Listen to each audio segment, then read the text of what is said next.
Que a boa mão de Deus seja com você. Sou o professor Rogério de Souza, junto com o Instituto Supera. Vamos agora concluir o nosso estudo sobre liturgia. E você vê aqui no livro-texto o tema A Implosão Litúrgica nos Dias Atuais, Pós-Modernidade. Vou tomar bastante cuidado também com a ministração desse encerramento. Nos dias de hoje, muitas igrejas estão mudando de paradigma conforme o espírito da época. Algumas igrejas estão se considerando empresas. Logo, se escolhem as partes do culto que dão mais retorno, não se importando a origem. Sempre o pregador mais famoso, o cantor que está por cima das paradas, as celebridades gospel ou do mundo que se tornam gospel, os shows têm proeminência. A avaliação de um culto, que já é chamado de evento em alguns lugares, passa ao número de participantes, excluindo-se as crianças, porque criança não é ofertante potencial, e, sobretudo, a quanto que foi coletado. O Deus mais adorado não é Jeová, Alá, Buda, é o Mamon, ou as riquezas. O dízimo é visto como uma forma rentável de investimento. Dou 10% e recebo 1.000. Outras igrejas fazem promoção do dízimo a 7% ao mês. A oração é feita para ajuntar riquezas ou resgatar a vida financeira. Salvação? Onde? Quero limpar meu nome no SPC, sair da miséria. Na busca do dinheiro, os fiéis fazem qualquer coisa quando se indica uma busca a Deus sem retorno financeiro, não há frequência. As pessoas querem mais dinheiro para consumir mais. Não se quer mais aumentar a fé, mas sim o crédito, e assim por diante. Veja só a primeira crise que estamos passando na questão da liturgia. É justamente o pecado de Balaão. Você lembra lá na carta que o Senhor Jesus ele enviou para a igreja do Apocalipse? Eles têm lá a doutrina de Balaão, eles têm aqueles que imitam os pecados de Balaão. O homem que queria enriquecer com base no seu ministério de profecias. E Jesus ele falou que não dá para adorar a Deus e a Mamon. Não dá para adorar a Deus e as riquezas. Mas, infelizmente, a liturgia, que deveria ser um ato de esplêndida adoração a Deus, ela está descambando para um comércio de almas, ou um comércio de bênçãos, ou um comércio de prosperidade. O impressionante é o alto investimento que é feito e o retorno. Tem retorno, as igrejas se enriquecem, os pastores se enriquecem e os fiéis. Os fiéis eles vão melhorando aos poucos de vida, atribuindo unicamente ali aquilo que fizeram com a igreja e a igreja fez por eles. Mas quando você vai ver proporcionalmente de 1.000, 2.000, 3.000 pessoas, quantas realmente alcançaram a prosperidade, é o número mínimo. E não por causa dos milagres de Deus, mas porque aprenderam a administrar as suas finanças ou a apostar alto no mercado imobiliário, no comércio e assim por diante. Não significa que Deus não é o Deus da prosperidade. É o Deus da prosperidade. Mas dizer que a gente tem que fazer um culto, uma liturgia, para que Deus nos enriqueça, isso extrapola e muito qualquer orientação do Novo Testamento quanto à adoração a Deus. A pós-modernidade é um momento muito crítico para a fé cristã. Muito crítico. Os valores que estão sendo negociados são valores altíssimos e que, infelizmente, a igreja está pagando para ver, e isso vai custar muito caro, tá bem? Aqui tem, ó, no bombardeio de informações, as pessoas não passam a ter juízo de valor sobre as informações que recebem. A frase do pós-modernismo não é penso, logo existo. Frase moderna. Agora é penso, logo desisto.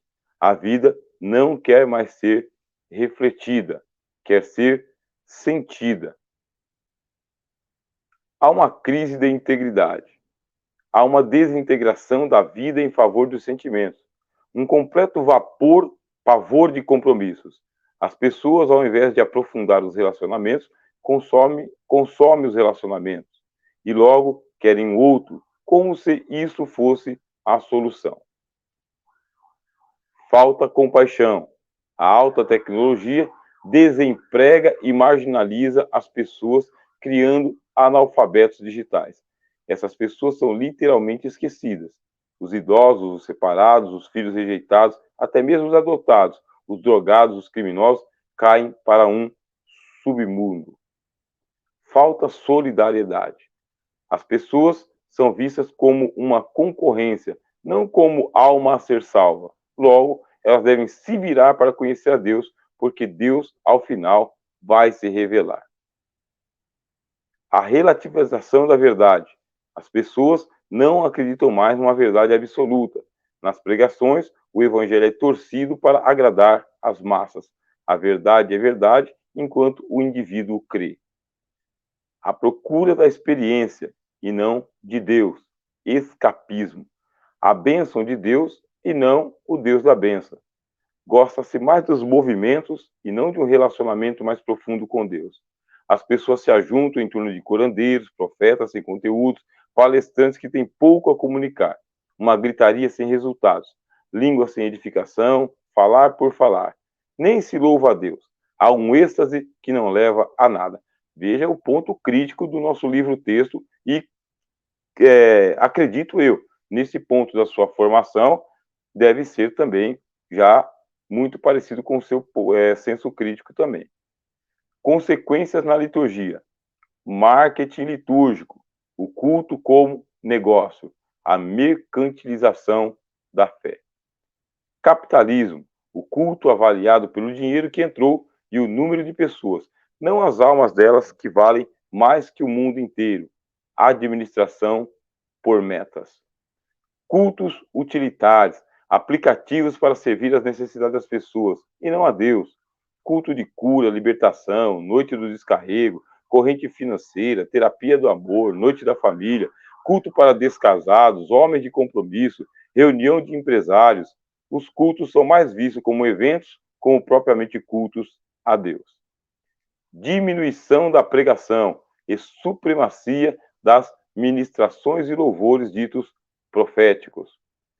Quase se esquece do preparo formal dos ministrantes. A maioria é formado na raça ou nem é formada. A forma do culto é televisada. Os cultos são formatados de modo a aparecer bem na telinha ou na web. Os pregadores viram animadores de auditório ou condutores de aeróbica. Para incentivar a presença, são feitas correntes. Os cultos mudam não por determinação de Deus, mas por análise da concorrência. Cada vez há menos tempo para meditação e reflexão. Tensões atuais na liturgia evangélica. Eu não vou estender muito aqui os meus comentários, tá bem? Mas deixando para você. Veja só, você já passou por apologética, já passou por eclesiologia, você já passou por uma bateria de disciplinas voltadas para a boa formação teológica. Teu senso crítico deve estar bem aguçado sobre esse assunto. Tensões atuais na liturgia evangélica. Organização versus liberdade. Até que ponto podemos organizar e estruturar a ordem ou sequência dos atos de culto sem que isso tire a espontaneidade dos participantes? Ou, mais grave ainda, até que ponto a própria ideia de preparar uma liturgia antecipadamente já não representa uma limitação à liberdade do Espírito de Deus em dirigir o culto como o deseja? Ofício versus participação. Quem deve dirigir o culto a Deus? Quem pode participar ativamente na liturgia? Somente aqueles que foram ordenados para isso, pastores ou presbíteros, ou qualquer membro da comunidade? Formalismo versus simplicidade. Relacionada com esta, vem a tensão entre a solenidade e a alegria. Esses extremos, na verdade, não se excluem. São todos elementos do culto bíblico, muito embora em sua história a igreja tenha, por vezes, enfatizado uns em detrimento dos outros. Mente versus coração. Ou, mais exatamente, qual o lugar da mente no culto? Pode-se cultivar o entendimento e o crescimento intelectual sem perder-se de vista o papel do coração no culto? Vamos ver aqui. Essas são algumas das tensões na igreja evangélica brasileira quanto ao culto. Nem sempre têm sido bem resolvidas. Provavelmente, o caminho para um culto que seja bíblico e brasileiro tem de passar pelas seguintes vertentes. Aqui vai uma observação do nosso material para você que quer manter a liturgia do culto, quando você for o responsável, dentro dos limites que nos são dados pela palavra de Deus. E olha que são limites amplos, hein? A Bíblia nos dá uma ampla liberdade para a organização da adoração, mas também ela coloca limites. E esses limites podem ser observados por nós. O que a gente poderia fazer? Vamos lá. Ponto 1. Empregar o princípio de que devemos manter no culto somente aqueles elementos que possam, de forma direta ou indireta, encontrar respaldo nas Escrituras do Novo Testamento. Não dá para fazer um culto idêntico aos dias do Senhor Jesus, mas nós temos ali modelos, e os modelos eles podem ser aperfeiçoados. Reconhecer que há circunstâncias do culto que não estão necessariamente definidas, proibidas ou ordenadas nas Escrituras, e que podem ser adotadas a critério das igrejas, respeitada a história, a tradição, a cultura e, especialmente, o bom senso. 3. A busca do equilíbrio nas tensões mencionadas acima, reconhecendo que qualquer dos extremos citados termina prejudicando o culto por reduzi-lo e privá-lo da plenitude desejada por Deus. O culto é certamente um dos aspectos mais centrais da vida das igrejas. Aqui o nosso item de número 8. A busca de uma liturgia bíblica que evite os erros do passado e do presente. Vamos lá. O ambiente do culto. O ambiente é uma situação em que se realiza o culto. Tudo que pode ter um efeito no culto é chamado o ambiente do culto. Há dois elementos que têm sua relação com a pregação de um sermão: o lugar do culto e o programa do culto. O ambiente tem mais relação com o lugar do culto. É possível preparar o ambiente da pregação. O ambiente tem seu valor. Portanto, se não houver preparação, não podemos esperar os mesmos resultados do sermão. Alguns exemplos negativos aqui, ó: lixo no púlpito, flores murchas, cadeira quebrada, porta que bate, lâmpadas queimadas, papéis e revista no púlpito, distração ou que deveria desvia a atenção dos ouvintes. Unidade do programa. Com o sermão e o lugar preparados, é preciso trabalhar no programa do culto. Com a pregação, sempre há outros elementos: leitura, música, oração, e estas fazem parte do programa. Oração no culto. A oração é parte indispensável do culto. Há vários elementos de oração: louvor, confissão, ação de graça e súplicas. Oração por enfermos, pelas bênçãos de Deus, pelo reconhecimento do nosso pecado e a adoração da grandeza de Deus. Olha aqui agora falar sobre a música no culto, né? No programa de culto, a música tem 3 aspectos: música pela organista ou conjunto de louvor, música pela congregação e música especial. A música pela organista inclui prelúdio e pós-lúdio, tá bem? Os hinos e cânticos da congregação devem ser escolhidos com cuidado, de acordo com o assunto do sermão. A música especial inclui música instrumental. Boletim.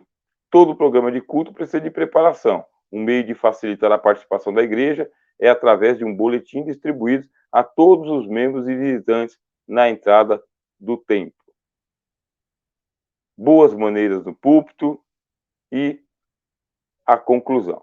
Agora, falo livremente com você.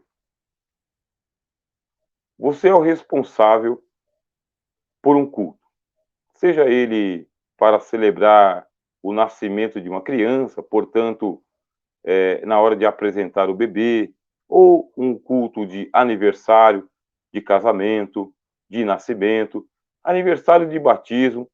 Você é responsável pela liturgia em um funeral, você é responsável por casamentos. Sobretudo, você é responsável pelo culto comum, o culto diário, o culto semanal. Seja em qualquer situação, Leitura simples da palavra de Deus. Leitura explicativa da palavra de Deus. Oração ao Senhor, com palavras que Deus entenda e edifique aqueles que estão ouvindo. Ministração da oferta, com simplicidade, com tranquilidade. Deus sabe levantar ofertantes para a sua seara. Aconselhamento, aconselhamento tranquilo, embasado na palavra de Deus, nunca com extravagâncias e nem curandeirismos, nem aquela expressão salvacionista, messiânica. Todo cuidado. Você é o ministrante de todo o culto. O importante é, como diz o apóstolo Paulo, tudo seja feito com ordem e decência. Porque é assim que a igreja de Deus ela é edificada. Tome todo cuidado com falsos profetas, falsos pregadores e falsas liturgias. Gente que transforma a adoração a Deus num sincretismo religioso sem fim. Espero que tenha auxiliado você bastante, tá bem? Com alguns contornos da liturgia. Nós somos o Instituto Supera e eu sou o professor Rogério de Souza. Fique na paz.